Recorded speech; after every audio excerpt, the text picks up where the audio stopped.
Hey, well, once kind of a short hitter, Rory McIlroy has turned himself into a veritable beast off the tee, averaging well over 320 yards per drive. Right after this, let's talk about one of the keys he uses to smash the ball so far. You can do this. You can copy this one thing that he does, and you can get much more power out of it too. Stay tuned.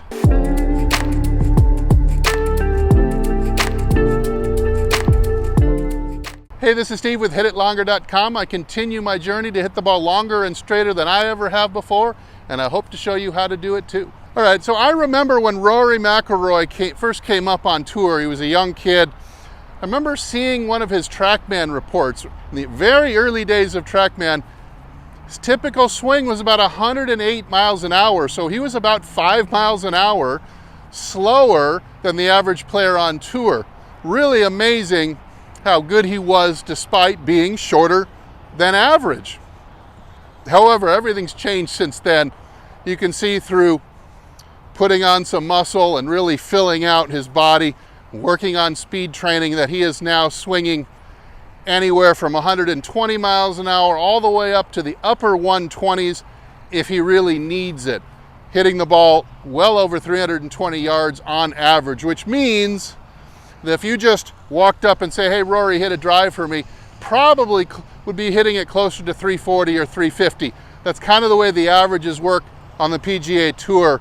Golfers on tour have a little bit more in reserve that they don't often use, and the averages tend to be skewed a little bit lower because sometimes golfers don't use a driver off the tees where they're measuring distance. So a 320 plus average is really, really long. All right, so this is something we'll see best from this face-on angle. I want you to take a look at Rory hitting a driver from the face-on, and what I really love about this video, even more than the swing itself, is how he's got the fence posts, the metal fence posts in the background. So you can really measure what his body and hips are doing relative to these posts. So watch as he gets the club to the top of the swing here, how almost in the last frame, right before the club pauses, he starts to make a rather large and aggressive lateral shift towards the target. You can see how he really closes in on that next pole in front of his hip.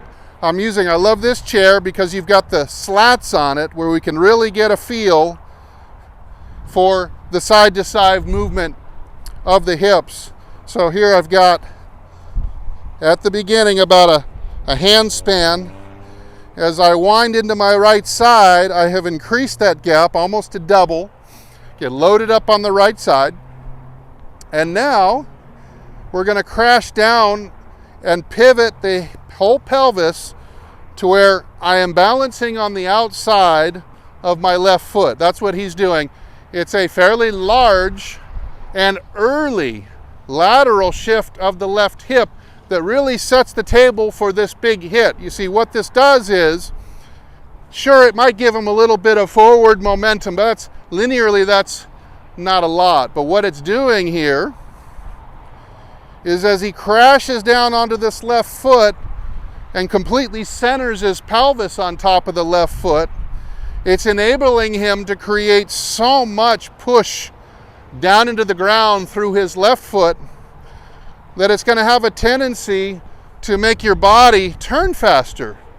You can turn faster this way, and that's going to speed up your arms, speed up your hands too. So the move for him, it's going to be a good at least 7 inches that he's moving, not just, but with his starting position to where he ends up through the impact zone. It might be 9, 10, 11 inches of distance from where he is at the top of the swing. So it is a lateral shift towards the target. It's not a turn in a barrel. If you ever want power, you're not going to get it by turning inside a barrel. I want to take my left hip and I want to crash through the barrel as I rotate, just like that. Now, a couple things to keep in mind, a couple of asterisks. In your bid to lateral shift,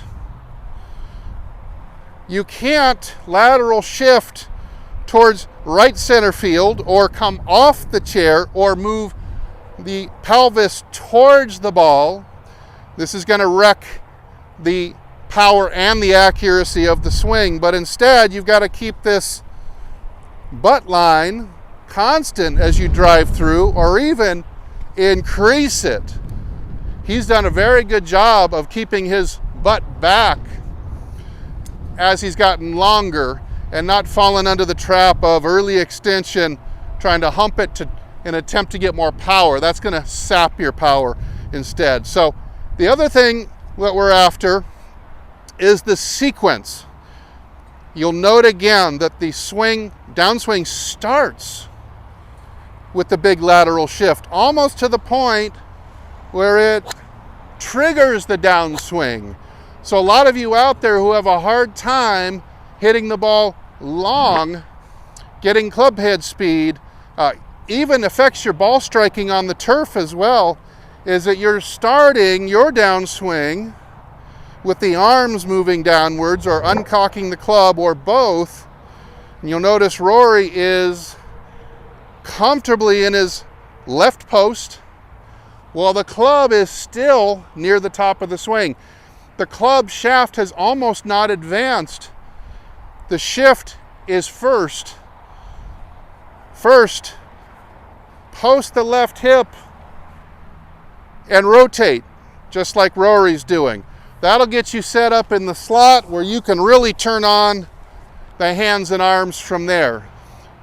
So the lateral shift has got to be done in sequence, in correct form with the butt back for you to take advantage of it. But then, when you can make this move, boy, are you going to hit the crap out of it. Now let's see if I can demonstrate. You're going to see about a hand span showing at address. I'll increase it as I load into my back leg, and then I'm going to completely cover the chair early in the downswing. You're going to see the chair disappear as I, in sequence, pivot to the left post. Here we go.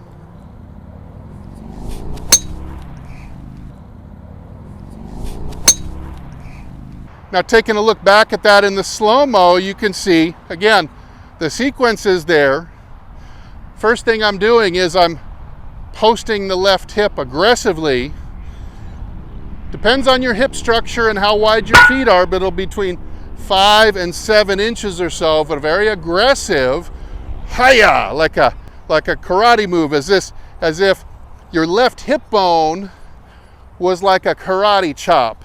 And you've got some boards right here, whoom, that you're gonna slam right through. That's what Rory is doing here. This is why he's starting to hit the ball so prodigiously long, and you will too when you learn how to do this one move. I would practice it on a chair, first without a club or a ball. Load up, and wham, karate chop through the plywood. Wham, cover up that chair, let the body rotate right away, just like that. I think you'll start seeing your drives get quite a bit further out there past all your buddies. Hey, leave me a comment if this helped you, if you have any questions, if you want to see more content like this. Of course, hit like and subscribe. Help me get over 100,000 subscribers and I'll give you a lollipop. Please don't forget to visit my website, hititlonger.com, for more great information, video, tips, and articles that will help you improve your golf game. And as usual, I'll either see you in the next video or I'll see you longer and straighter down the fairway. Hey, everybody, take good care.